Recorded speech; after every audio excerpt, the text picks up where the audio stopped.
ask you this, because this is something that I struggled with. I started to try to get my head around, and I never quite solved the case. Especially in the sales role, right? It's like sell, sell, sell. We have goals, we have numbers, right? How do you handle the person that doesn't want to work their tails off? They just want to come in.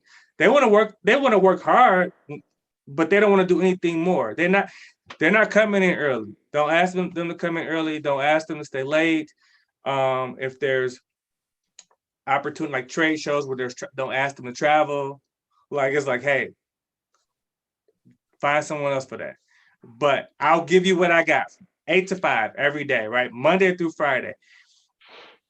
When some things are performance based, when there's like a tangible sort of goal that people are shooting for, um, how do you handle those people that only want what they want, right? They're not looking to make all the money. They just want to make a little money, and they're completely satisfied with that. So a couple of thoughts come to mind. Uh, and I have somebody in mind that you and I probably both know that was somebody who could put the highest numbers on the board, fantastic at making their numbers as a sales rep, but was a horrible, horrible morale breaker in the office. And if I had a choice, that person would have been removed from the team and moved out because I'm okay with having B-level players that are consistent and steady and show up and do their thing and make their numbers, whether it's sales or they're delivering classes and they're hitting their metrics. If those people are hard workers, they're good team players, and they have good personalities to work with, and they're bringing the team atmosphere, and they're sort of like improving the team dynamics. I will take those employees all day long over somebody who is like excelling from a metrics perspective, but has the worst attitude or like has a negative effect on other people on the team. And so when I hire and when I work with my team to hire, we're hiring for somebody who has that eager, I want to learn attitude, somebody who is, hey, I'm going to be solid for you. I'm going to be consistent. You're never going to have to wonder where I'm at. I'm going to show up and I'm going to be here and I'm going to do things I need to do. Not every job, not every person has to be like an A player. Yes, that's like the ideal. You might want an A player. It was like on a sales team because you want to still make your numbers, but not everybody has to achieve to be the top, right? Can you survive with a team full of B players? No, not all B players. No, absolutely not. You still want a mix of players and you hire the right group for that. And I will tell you, for some parts of my sales career, I was a B player. Like I was consistent, but I wouldn't go out there and pull my numbers from next month in order to make extra money for the company this month, just because my boss said I was supposed to, because I knew that was going to hurt my next month.